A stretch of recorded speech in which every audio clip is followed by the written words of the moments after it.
One of the reasons why that we have the lifestyle we have is because of cheap, affordable, reliable energy. We've created this monster called CEJA.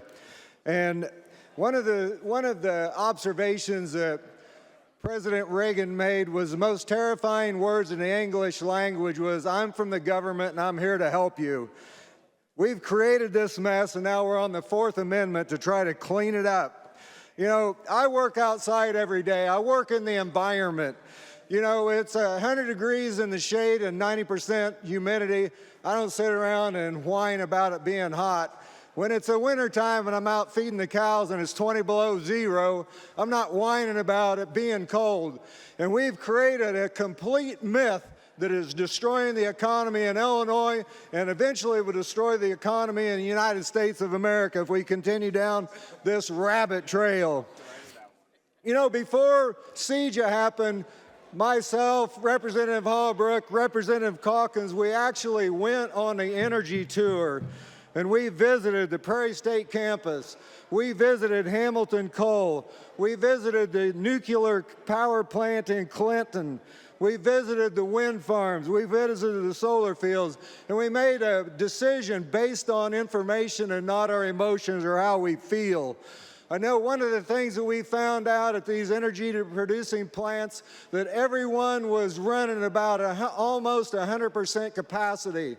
And at that time, we knew that there was no way in the world we could shut down our existing power and still power our grid, and the net result of it was a war on the middle class, and people could no longer afford to pay their doggone electric bills because of bad public policy.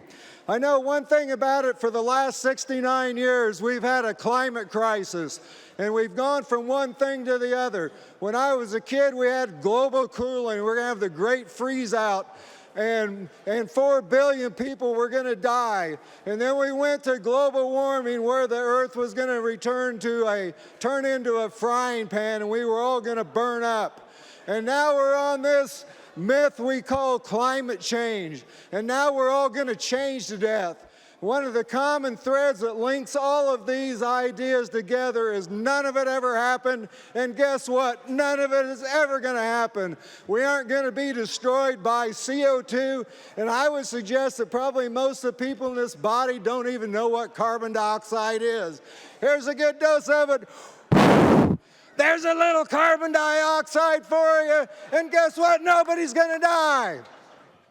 One of the things that... Representative,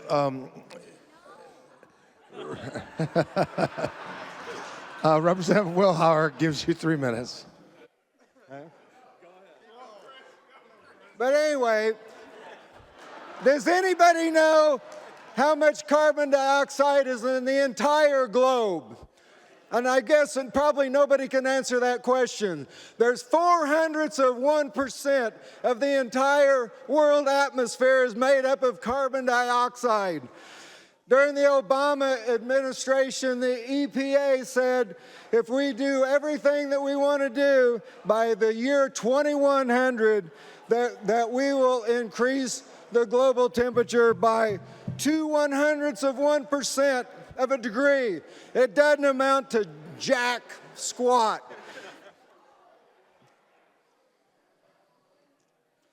There's one thing that I know is in sound science, your observation dictates your conclusion.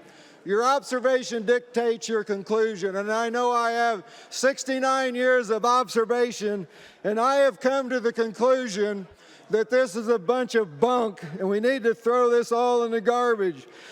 One of the things that I understand is I understand earth science as a farmer. And there's a great mechanism that we call photosynthesis.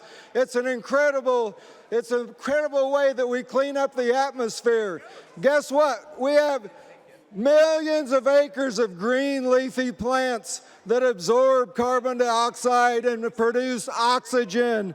It's amazing, it's incredible. Another thing it takes out of the atmosphere is sulfur. And guess what? We've taken so much sulfur out of the atmosphere. Now as a farmer, I have to buy sulfur to put in my fertilizer mixes so I can grow the maximum production in corn. There's one thing that I know is our biggest threat to civilization is not climate change. But I know a lot of times that I think that our biggest threat to civilization is the hot air that gets produced in this General Assembly by passing bad public policy. No one can change the weather, not Joe Biden, not Barack Obama, not J.B. Pritzker, not John Kerry. They cannot change the climate. People do what they really believe.